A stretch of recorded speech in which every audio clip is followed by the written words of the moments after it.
And last but not least, now, let's talk again about Mission Yeah, Impossible: Dead Reckoning Part yeah, One. Bobby with that tool. What you Bobby thought it with was? that too, right? Right. So I So give my. yeah, so you Do see, you agree with my yeah, assessment or not? I do, I do. Okay, right. I don't think But I don't think I was talking shit, all but right, yeah, go ahead. I did really enjoy it. But No, I listen. I'll discuss what I mean, right? Because Yeah, what I would say, right, is that Tom and his team, right, Tom Cruise's team, like really tap into this formula when it comes to just yeah, summer blockbusters, and especially when it comes to Mission Impossible movies, right? So what I would just say right off the bat is that as far as if you're just expecting top quality entertainment with your Mission Impossible movies, you will get that. You will get that. But as I said, Ricardo, um, it's part one, you know? And for right. me, I just feel like I will love the film even more if I got to see the second part. You know, it's that trade-off now where, Yeah, you know, yeah, as the first half of the story, it works, right? It delivers the goods, you enjoy yourself, you have fun, you get great set pieces and whatnot. And also I do agree with you. I felt like, you know, similar unlike other MI films, like, or I should say last recent ones, only like one action scene, big set piece really stand out though, and that's in the third act. I felt yeah. like, you know, Train. Yeah, the others were satisfied, yes, but they yeah. didn't like wow me as much as say like Right, oh gosh, like case in point with Fallout, where you know when right. Tom and Henry Cavill was jumping out the plane, and that moment, like that was great. Hmm. Um, or like the chase scene, or like the car chase scene in that, and in the middle of Rogue Nation, for example, right? You know, Yeah, the the motorcycle motorcycle scene. scene, Yeah, like you yeah. didn't really get that. Uh, It's as I that say, problem. no, we are not getting into sites. We are not getting into slight spoilers because there's a lot of when I think about it, I have a lot of meta commentary about this. Okay, Um, right, right. but yeah, but all I'll say, my main concern is that two things. One, I felt S.I. Morales, he needed to be stronger. That was the main problem. Right, and I get I what they're thought that going he for with was it. damn intimidating as a villain, but yeah, they could You find no, so? like it was a I find he was terrible, presence, Judd. and okay, I didn't find so at all. Nothing about he was working. He wasn't working at all for me.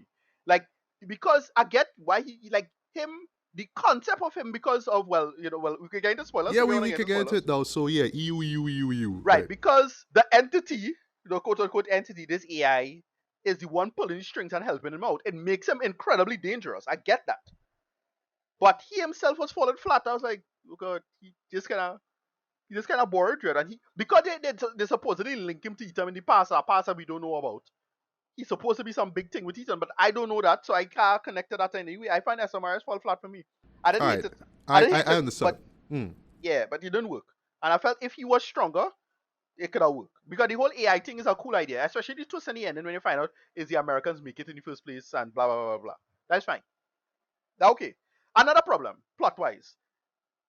There's a plot thing, and I'm sure they could explain it in the plot, or I'm sure it had a throwaway line to explain it. But like, wait, why does SR Morales didn't just destroy the key? He not supposed to destroy the key. Why he need the key? That's a good point, actually. Yes. I, I couldn't follow exactly why he need the key because to me the whole point is to destroy the key. Like I thought I get up to the point when he find out the truth about the where the AI come from.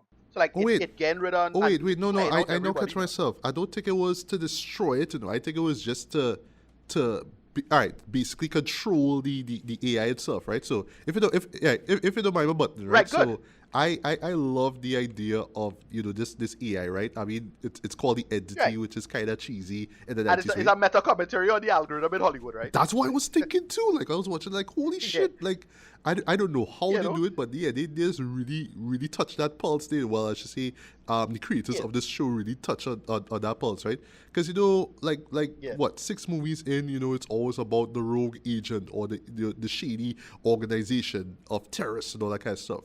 But the actual AI that ever evolved, you know, it actually remind me of a bit, boy. Remember a bit, and it's a good thing that in the show they mentioned the word parasite. Remember Ghost in the Shell, the animated movie Right. itself, right? Yeah.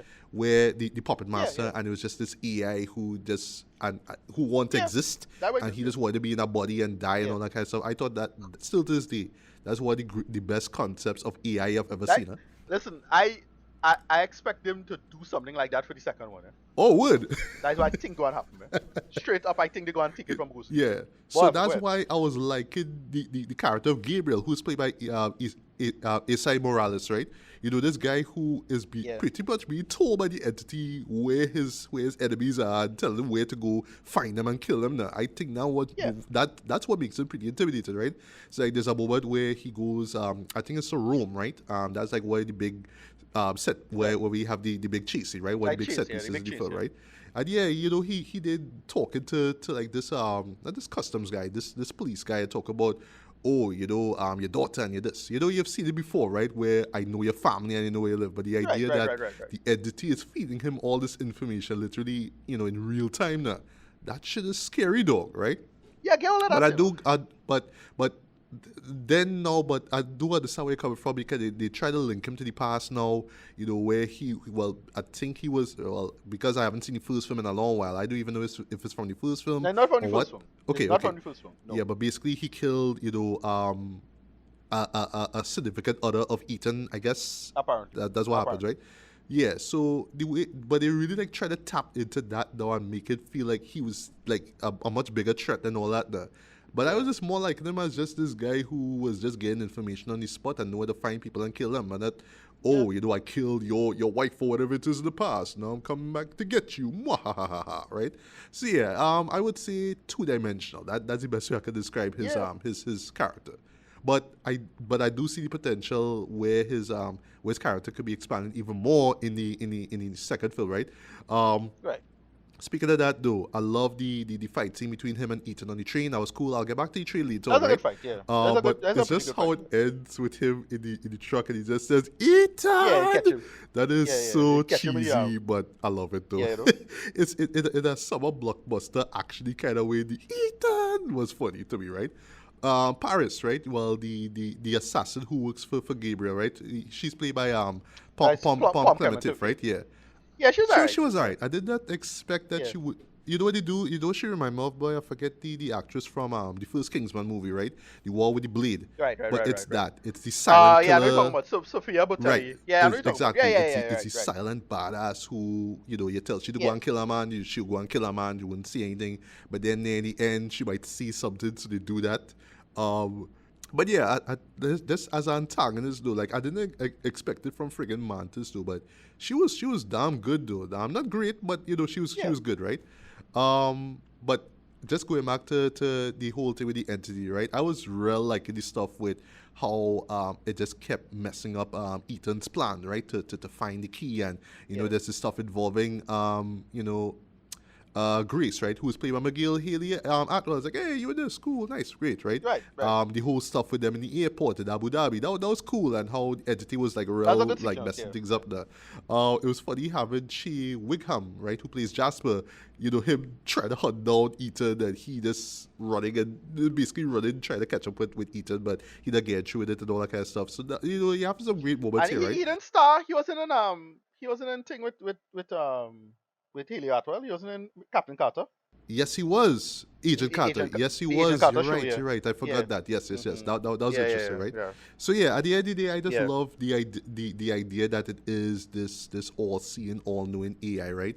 And you just have this avatar, if you will, in the form of Gabriel going around, right? Gabriel, right? I get that. I do agree with you. They could have done more with him. They could have made him stand out even more as a villain, right? Right. I should mention too. Well, I mean, not surprisingly, I mean, it's very, very well shot. I mean, again, like Christopher McQuarrie knows his way. You know, when it comes to just he actually knows to do it well, right? I find it so funny that we get 2 spy films in a year with car chases taking place in Rome, right? Because the last one we had was friggin' Fast X, right? Yeah, we'll put in quote spy film, right? Yeah, you know. No, the moment when they tell me Rome Dread, I was like, all right, we doing Fast X again. You know what I mean? That's what good about listen, Bobby with that too, they know how to do good action, boy. Like yes. Just take better action sequence and just do Fast X so much better than goddamn Fast X, boy. I know, right? With all this distracting shit with explosives rolling around in the exactly. you know, all that stuff. No, just give me a yellow buggy. Yeah, just give me. Go on. No, I said they're not relying on the CG, the green screen bullshit and everything. They're making a movie. They're making Exactly. a real movie. That's what Yeah, it is. That's what it is, Shred. yeah. Just give me. It's also use your tools. Yeah, exactly. And I love the well, I actually love the idea of the what I would say. I like that there was a conscious effort put into making this car chase different from all the others we've seen, right? So Right. that's where they incorporate the yellow buggy. I thought that was Yeah, clever. That was really cool. yeah. And just And it's funny. yeah, and it's funny, but it's Paris Yeah. though, just like not giving two shits though, with she Jeep though, just The big- plowing through shit, Yeah. man. Like what? Yeah. But it worked, eh? Yeah, It it was totally hard. worked, right? Luther and Benji, they do their thing. I love Right. it all that. Yeah. I love the And it serve a purpose. It serve a purpose in the context of the whole AI thing. That's good. yes. Especially with Benji, boy, like that moment with the cipher, You know. boy, that was like shit though. With the bomb, yeah. I was feeling that. Yeah, that was good. Luther Yeah. trying trying to figure out things too, and there's a great little moment where Luther's like, "Yeah, Benji, I know what I doing, like don't watch me because I know, Right. like I know my shit, right?" That was cool. What catch me by surprise though was what they did with Ilsa, right? So it's one of those Right. you had to be familiar with the movies to understand it properly, right? Where they don't really You're right. give you much time with her and Ethan, but because she was in two movies, she was in the franchise in the last two movies. Those kind of serve as enough moments with the two of them together, right? Right. So yeah, much of my surprise. As I say, the joke it is make is that is they always have a dread blood woman, and then the good brunette woman that they had a make Yeah. good, right? It is by Katie Holmes and anyone. Oh yeah, right. You're right. But Yeah. I remember what it is you said about how interchangeable these brunettes are, Trent, because I won't lie, eh? Yeah, no. No, So say it's it all again. kitty rooms. It's that all like kitty rooms. Like I'll confess, right? Like I eat some food prior to watching the film, right? So in the second act of the film, right, I do admit the story did slow down, right? And I sort of felt Yeah. myself trying to stay focused with things. Like I was watching everything, but I was feeling a little light to see, right? So dog, Yeah. I did not expect, right, that there would be a fight scene between Gabriel and Grace of all people, right? But in my head, while I watch this, Right. I think it is Ilsa now because I know Ilsa's the one who does do the Now, what I'm trying to who tell does you, be boy, that doing what it is. the fight If scenes. you're not now, careful with this So I franchise, just boy. say watch this like, wait, is Yeah. Ilsa fighting? But then I realized no, it's shit is Grace. What? And then afterwards, Ilsa Right. come in now and then start the fight again. Yeah, I'll And tell they're you. like, wow, boy, how I'll I tell get you this, catch you. confused. And the reason being is know? because, well, stunt woman, right? Because it did not show much of Healy's face while she was fighting the first time. I was like, oh, Right. okay, that's how I get confused. Boy, That's it the catch me problem. by surprise. I remember what you say about how interchangeable they are, right? But anyway, but back to Ilsa. The change And about then- these white women. No, but but you notice that pub character and then the other girl, what's she name, boy? was playing Vanessa Kirby, girl from the last that's one, who's the the daughter. White Widow. It's two Yeah, two bloods. it's two bloods, right? So, now tell you, the cool kid that Katie Holmes nonsense, Yeah. boys. So when this, I'm telling you, Cruise. I don't know what's going on, Tom Cruise. As I said, another thing, I would not be surprised to hear. You see how you talk that Ghost in the Shell talk. I know you should take heat. You should take more heat for this, but like, yeah, I wouldn't be surprised if we see some Scientology where this is in the next one. 'Cause I find it so weird they went this sci-fi with it now. Yeah. So whatever, we will see. We'll see, right? But yeah, Yeah. just to close with Ilsa. I didn't expect that kill she off though. But Right. I mean, it wasn't a big surprise. Like, okay, I get what they're going for, No. and like what is set up with Grace. Like, it's implied that Grace could be the next star. kinda yes. thing. Like, She they- may they- she may they- not be Ethan. She may not be on Ethan's Right. level, but she could definitely be on Ilsa's level, given the But fights that's that the we idea. saw. The idea is that she's like what Ethan was 30 years ago now. You know. Right. That's the You know, idea. she green. Same- She know into the Right. spy game. I understand. Yeah, right. And I find it sprinkling them seeds a little too much. Now. Yeah. So we'll see. And like, And the thing is, they was also replace him since 4, yeah? oh yeah, that's um, true. And it had a whole drama with that, and he kind of justify his existence, blah blah blah. Normal No, thing. well, I mean, Um, he did make Ghost Protocol the way it was, so I don't blame him for being like, yeah, fuck all. Yeah, Right, I that see whole, the but new that's shit a in whole it. drama. Yeah, that was a whole drama. So whatever. Right. But yeah, Yeah, but lastly on Ilsa Force though, I did not expect they would have killed her. To the show's credit, they did kind of set it up earlier on with the first action set piece in the desert, with all these gunmen on horseback, trying to kill her. And I think there's a moment right, where you think she got killed, but actually no and whatnot, right? right. They fake it out. Yeah, yeah. But from a narrative perspective, at first, like I just thought, like, oh, you just kind of bring she back in the story, just kill her off. But no, the show trusts you to remember that yes, she was there two movies in, and she untrustworthy Right. again, and the British intelligence disavow her existence and blah blah blah blah. But I just felt personally we could have gotten a little bit more of Ilsa in the film, especially a little more moments with her and Ethan, right, before they kill her off, right? Yeah, but I know she had to get right off because another interchangeable brunette coming in the storyline and is a big star. Yeah, So yeah, that's why I'm not yeah. surprised. she get they're like, oh, it's a Yeah, undercut. All and right. and and and I, I know and that I from the do trailer. like though Yeah. going back to Ethan now, the character of Ethan. I do like how it ties back to his character where he will go out of his way, and yes, it's all about saving the world, right? But it is all about saving his loved ones, right? So you get that great moment where where the fight between Ilsa and Gabriel is about to wrap up, right? Gabriel, sorry, is about to wrap Yeah. up, right? And yeah, Ethan just does that run. He does that run, top speed. At this, Yeah, he couldn't, and he couldn't. I He couldn't. love that. I like how why he couldn't solve that problem. Like again, is the AI helping out thing and tell him it fuck up Benji and them Yeah, communications, little things like that that. was great. That was Not bad. great, right? But All, you gotta go back to analog. I like that. yeah. Also, points for bringing back Eugene Kittredge, the character, who we last Yeah, saw in the first film. yeah, I love the moments like just him like just being all intimidated, like, oh yeah, like yeah, we kind of want you to fail Ethan, and we will like hunt you down and all that kind of stuff, right? I love yeah, how like Ethan's always like one step ahead of him, right? There's a great moment with him in the third act with the train where she's character runs into him there. And this is around the time when they notice that there's explosives on this bridge, right? Kind of yeah. reminded. But I don't know. Am I the only one who find that moment remind me of Fast X 2, the way how it ends with the bombs on the Listen, they and I did like do wow, boy, wow, they do the same. Listen, they do plenty of the same thing in Fast, just better. Like just that's it's better. execution. Execution matter. Exactly, yeah. But yeah, Execution but there's matter. a moment where Jasper says, yeah, just because I am not.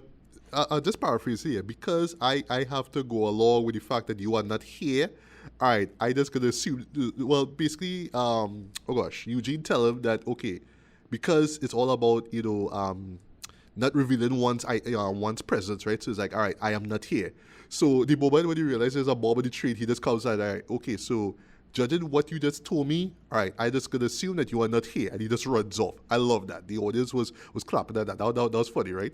Um, but yeah, I will not lie to you, that third act was amazing. Yes, of Yeah, course, you saw the moment with the bike. That was cool. I will lie, see it on a big right. screen. Like, like Yeah, it just left me breathless, literally, for like about a few seconds, though.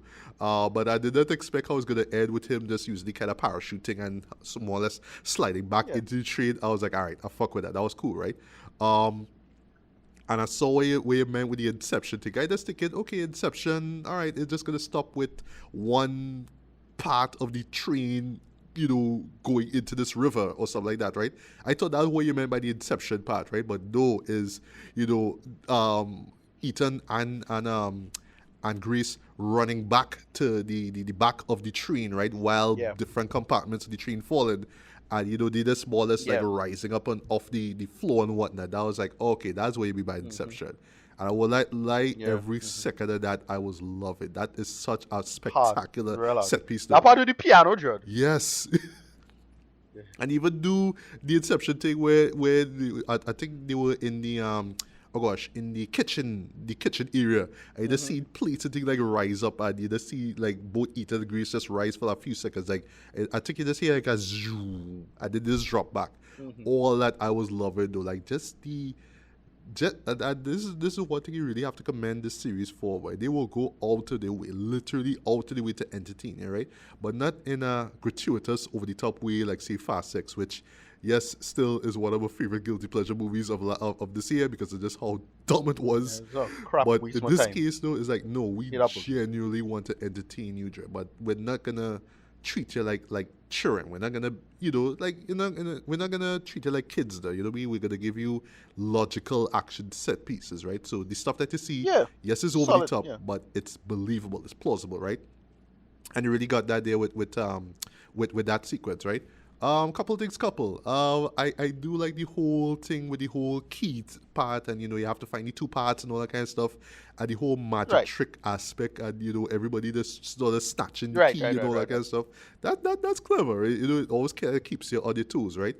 And I actually do like how it ends, where you're hearing Eugene himself talking about yeah, Ethan is our last hope, and we trust you, and all that Right, kind of stuff there. And yeah, you buy into that, boy, because yeah, I mean, Ethan survives because he actually has to leave the train while Grace is left behind. So it's a question of what Grace is going to do next. But I do like the idea with where she's told that where she has to make a choice. So yeah, she makes the choice with the IMF. She's gonna join them, I guess, but we'll see. But yeah, of course, Ethan being Ethan, and of course he has to save the day for his loved ones. Yeah, he and Benji, just drive out. They're like, yeah, we gonna find that submarine wherever it is, and we're gonna save the day, and it ends there. And I really dug that, right? So just to wrap right. things up, I was not the biggest fan of this. I thought they could have. As I said, here's one thing: if S.R. Morales destroyed the key, because that makes sense for him to do. Why he need the key? I still don't understand why he I, need the I, I key. still think it's a So as matter a of cliffhanger, acquiring and controlling the AI, the entity, I think, but here's my point. Here's the point I'm making. Since the entity already telling him what to do, why does he need the key? Just getting rid of the key would make it work, right? It already escape, however. Why the entity need the key? Yeah, You yeah, see my it's, problem? it, it's Just never destroy really it. said, because it's not like you're Whatever. going to, As I say, you know, I sure. Listen, it's a nitpick. It's a nitpick because I'm sure the second film would explain it, or it probably had a throwaway line that I missed, and I'll rewatch it and be like, all right, right, they explain it here. That is all I see. And I felt like cliffhanger wise, it wasn't as strong because it's like, well, Ethan get the one up on him now in the ending now. You see my problem? mm, Like if he had the advantage or and Ethan was at disadvantage, I would enjoy it more as a cliffhanger. Because like you see, like in Avengers, it feel like a proper cliffhanger now. They just feel like in the middle of the movie. yes, Yeah, I would admit it really does. It does feel like, yeah, we're done. Okay, check us back. Even the way how it ends, end of yeah, end part yeah. one or He just whatever it drive was. off with Yeah, with thing. yeah, Yeah, it's it's not a two. This is just a little nitpick. So it doesn't end like a to be continued. This sort of ends like, all right, well, yeah, this episode wraps up. So tune in next week, literally for the next right. one. And Just speaking I of really wish, I just really to wish, touch on that I quickly, like how Infinity War when it end. Like yeah, boy, right? they are But papago, it ends on they a are big pacriki. on a big cliffhanger, Yeah, so to speak, right? yeah, Yeah, exactly. I think the reason why this one ends the way it does is because, and I noticed this from since Rogue Nation actually, you realize that the show itself, the series itself, right, started brace itself as like a TV series. So you'll show the title cards early on. You'll show the lead actors early on when you hear the theme song played, and then when the story continues, you'll see casted by, music by, basically like you're watching a TV show there. So this one Yeah, well, feels it's a TV like, show. Yeah, again, like you're watching a TV show. Like, okay, we're done, the hour is up, okay, tune in next week, and you'll see the next hour. So that's what it is. But I will confess, yes, I felt that we could have had a much more impactful ending. Here, it just kind of feels yeah, like, okay, we're done. We've entertained you. So tune in next week, and we're gonna give you the next party story. That's a nitpick that I have. So that's why for me, I can't like genuinely say that I love the show, because I feel like I need to see the second film to really appreciate it, right? right. But as just a summer blockbuster, this totally works for me. As a Yeah, Mission Impossible movie, it works for me. And while it is not my top favorite so far, I still thoroughly enjoyed it. Though, and it still just gives us. Well, I would just say, just before I get to it, right? It gives us everything that we expect by now from a Mission Impossible movie. It figured out its formula and it's sticking to it, right? Now, my fear is that with the second half, though, and then going forward, things might start to get a little formulaic, which might be pretty hard yeah, for a show like this, where it's selling you on Tom Cruise and the stunts, it's selling you on the locations, it's selling you on the action sequences, right? But I fear that they might get into too much of a comfort zone where we see part two and it feels like part one, or going forward. And that's the fear that I have. But I trust Tom. I yeah. trust Christopher and their team. I trust them. McCory, yeah. in terms of always keeping things fresh there. That's why I really love the idea of the entity in the first place. That was really clever, right? So you're not gonna stick with the whole Yeah. it's a rogue agent or a terrorist, blah blah blah. You want to step things up a little bit more. I really appreciate the show for that. So for me, rated wise, I'm gonna give this a strong 4 out of 5. But I feel like if I see the second half of it, I could bump it up to like a 4.5, 4 out of 5, right? But the show is what it is. It delivers its goods, nothing more, nothing less. And I am really excited to see, the second part. It's just, well, the strike that's going on now. So I don't know what's gonna happen. So do we have to wait till next week? I do hope that we get it next year. I hope that we don't have to wait till 2025 when Bobby is like what it's like what 63 and he can't pull off stunts anymore. So yeah, I hope that doesn't happen. But for now, it is a real deal. This definitely deserves to be seen on a big screen. I was grateful that I was able to see it there, and I had fun with this, man. I had fun with it. So yeah, well, I guess you could reiterate your thoughts and rating on it. No, yeah, same rating. As I said, it's good action. I'm not denying that at all. Like I ain't taking that away. I just had some issues with the script, but whatever. It's a typical kind of script. I didn't expect it to be too smart or too brilliant or anything like that. But they, and I can't be mad at it. But as I say, I really wish SI Morales was stronger. I don't mind the whole AI idea because it's a cool idea. You just don't know how to do it. I just felt that because it's so impersonal, I couldn't get into it. But again, given the nature of the story and the whole, you had to go back to analog and all that stuff. That worked for the most part. But yeah, that's about it. It's just I still wish it had a stronger cliffhanger. That's all about it for me. All right, nice.